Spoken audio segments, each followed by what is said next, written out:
Hello అందరికీ. పాపకి classical dance programme ఉందని చెప్పాం కదండీ! అది మహతి ఆడిటోరియంలో తిరుపతిలో జరిగిందనమాట. ఆ రోజు మార్నింగ్ టిఫిన్, లంచ్ అన్నీ వాళ్ళే ఏర్పాటు చేశారు. పిల్లలకి మేకప్ చేయడానికి ఒక మేకప్ ఆర్టిస్ట్‌ని కూడా తీసుకొచ్చారు. ఆవిడ గూడా ఈ స్కూల్‌లో నేర్చుకుంటున్న పాపకి మదర్ అనమాట.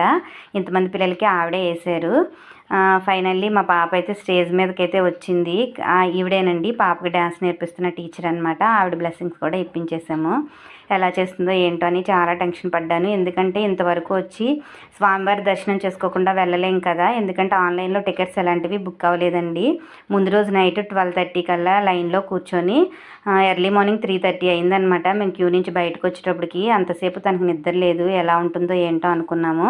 నెక్స్ట్ ఈ ప్రోగ్రామ్ అయిన వెంటనే పైకి దర్శనానికి కూడా వెళ్ళాలండి తిరుమలకి. కానీ ఆ రోజంతా చాలా యాక్టివ్‌గా ఉంది. అలాగే అంతే చేసింది. నాకైతే చాలా హ్యాపీగా అనిపించింది. ఈ వీడియో నచ్చితే లైక్ చేయండి. సబ్స్క్రైబ్ చేసుకోవడం